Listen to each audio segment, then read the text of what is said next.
మాక్లూరు గ్రామంలో ఈరోజు ప్రారంభమవుతున్న నూతన పాఠశాలల భవన సముదాయాన్ని డిఈఓ గారు జేసీ గారు ఇద్దరు కూడా ఈరోజు విజిట్ చేయడం అనేది జరిగింది. సార్ ఎట్లా అనిపిస్తూ ఉంది? చాలా బిల్డింగ్ బాగుంది. 5.7 crores తోటి మనం ప్రభుత్వం కట్టించింది. ఇది చాలా మంచి ఫెసిలిటీగా బాగుంది. స్టూడెంట్స్ కూడా చాలా కన్వీనియంట్గా ఉన్నాయి. మంచి పెద్ద పెద్ద రూమ్స్ ఉన్నాయి. అట్లా కాకుండా కూడా ల్యాబ్స్ ఉన్నాయి.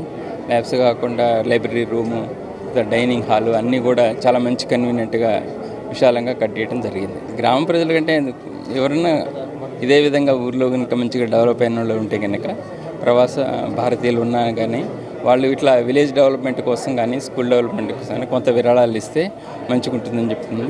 అయితే వీరు కూడా ఇక్కడ కూడా విరాళాలు ఇచ్చారు. 5.7 crores 1 crore ఇవ్వటం జరిగింది. బిల్డింగ్ కూడా చాలా బాగుంది. చాలా అద్భుతమైనటువంటి ఇన్ఫ్రాస్ట్రక్చర్ పాఠశాలకు సమకూర్చమైనటువంటి జరిగింది. మంచి మౌలిక వసతులతో పాటు ఉపాధ్యాయులు కూడా మంచి టీచింగ్ స్టాఫ్ కూడా సఫిషియెంట్ టీచింగ్ స్టాఫ్ ఉన్నారు. మంచి ఇంటరాక్టివ్ ఫ్లాట్ ప్యానల్స్ కూడా ప్రభుత్వం సప్లై చేయబడి ఉన్నది. ప్రైవేట్ పాఠశాలలకు ధీటుగా ఎడ్యుకేషన్ అనేటటువంటిది మాక్లూరు పాఠశాల విద్యార్థులు పొందబోతున్నారు.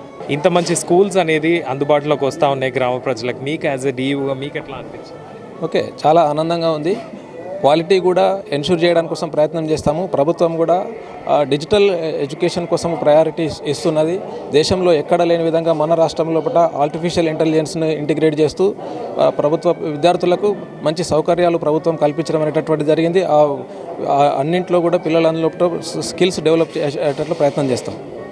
గ్రామ ప్రజలకు ఏం చెప్తారు? గ్రామస్తులందరికీ రిక్వెస్ట్ చేయడం ఏంటంటే ప్రైవేట్ పాఠశాలలకు ధీటుగా మనకు సౌకర్యాలతో పాటు ఎడ్యుకేషన్ టీచింగ్ స్టాఫ్ కూడా ఉన్నది కాబట్టి ఎవరు కూడా మీరు ప్రైవేట్ పాఠశాలకు పంపించాల్సినటువంటి అవసరం లేదు. ప్రతి ఒక్క విద్యార్థిని కూడా మా ప్రభుత్వ పాఠశాల లోపల జాయిన్ చేసి పిల్లల యొక్క మంచి అద్భుతమైనటువంటి ప్రగతికి తోడ్పాటు పడతారని ఆశిస్తున్నాను.